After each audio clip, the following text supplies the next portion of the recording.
क्या आप जानते हैं, जब आप मंदिर में प्रवेश करते हैं और वो घंटी बजती है, तो वो सिर्फ भगवान को जगाने के लिए नहीं होती, बल्कि कुछ ऐसा होता है जो आपके भीतर की दुनिया को भी बदल देता है। एक अदृश्य शक्ति सक्रिय होती है और सिर्फ एक ध्वनि से आपका मस्तिष्क ध्यान की स्थिति में पहुंच जाता है। घंटी की वो आवाज सिर्फ एक परंपरा नहीं, एक रहस्य है जिसे वैज्ञानिक भी मानते हैं और आध्यात्मिक गुरु भी। तो आज हम जानेंगे क्यों पूजा में घंटी बजाते हैं। क्या इसका कोई वैज्ञानिक रहस्य है या फिर कोई गूढ़ आध्यात्मिक शक्ति?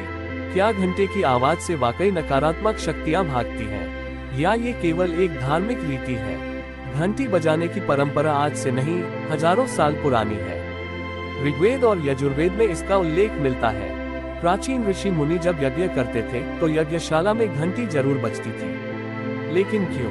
क्योंकि माना जाता था कि ये ध्वनि वातावरण को शुद्ध करती है, नकारात्मक ऊर्जा को दूर करती है और ईश्वर को आमंत्रण देती है। इसलिए नहीं कि भगवान सो रहे हैं, बल्कि इसलिए कि हमारी आत्मा जाग सके। भारतीय दर्शन में ध्वनि को ब्रह्म कहा गया है, नाद ब्रह्म। जब घंटी बजती है तो उससे उत्पन्न होने वाली ध्वनि तरंगे सिर्फ हवा में नहीं, हमारे मस्तिष्क, आत्मा और पूरे वातावरण में कंपन उत्पन्न करती है।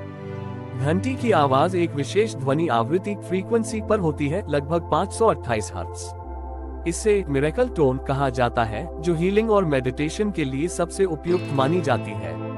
तो जब आप मंदिर में प्रवेश करते हैं और घंटी बजाते हैं, तो आपका दिमाग तुरंत अल्फा वेव मोड में चला जाता है, यानी ध्यान की स्थिति में। आइए अब विज्ञान की बात करें।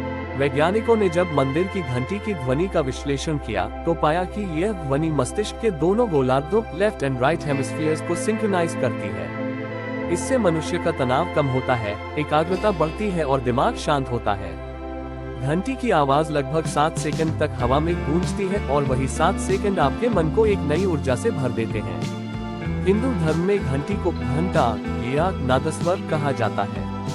ये पंचतत्व पृथ्वी, जल, अग्नि, वायु और आकाश का प्रतीक होती है। घंटी की कमानी आज ब्रह्मांड के चक्र का प्रतीक है और अंदर का लटकता हुआ लौह भाग आत्मा का। जब हम घंटी बजाते हैं तो वह आत्मा और ब्रह्मांड के बीच एक सेतु बनाती है। ये ईश्वर से जुड़ने का माध्यम है। कुछ तांत्रिक ग्रंथों में कहा गया है कि घंटी की ध्वनि से आसपास की नकारात्मक शक्तियां डरती हैं।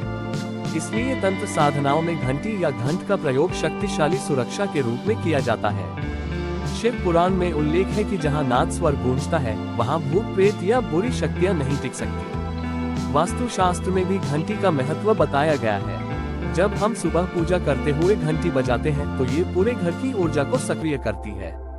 नींद से जगे मन को ताजगी मिलती है, घर की नकारात्मक ऊर्जा नष्ट होती है और पूरे वातावरण में सकारात्मक कंपन फैल जाते हैं। घंटी सिर्फ एक धातु नहीं, एक संदेश है। ये बताती है कि अब कुछ पवित्र होने जा रहा है। जैसे स्कूल की घंटी कक्षा की शुरुआत बताती है, वैसे ही पूजा की घंटी आत्मा की यात्रा शुरू होने का संकेत देती है। घंटी एक चेतावनी है कि अब मन और मस्तिष्क को संसार से हटाकर ईश्वर की ओर मोड़ना है। आपको जानकर आश्चर्य होगा कि घंटी का महत्व सिर्फ हिंदू धर्म में ही नहीं, ईसाई धर्म, बौद्ध धर्म और यहाँ तक कि जापानी मंदिरों में भी घंटी की विशेष भूमिका है। चर्च में प्रार्थना से पहले घंटी बजती है। बौद्ध ध्यान में साउंड बाउल्स का प्रयोग होता है। सभी मानते हैं कि ध्वनि से चेतना जागृत होती है। घंटी को बजाने का भी एक सही तरीका होता है। उसे धीरे, एकाग्रता से बजाएं, न कि तेज शोर मचाते हुए।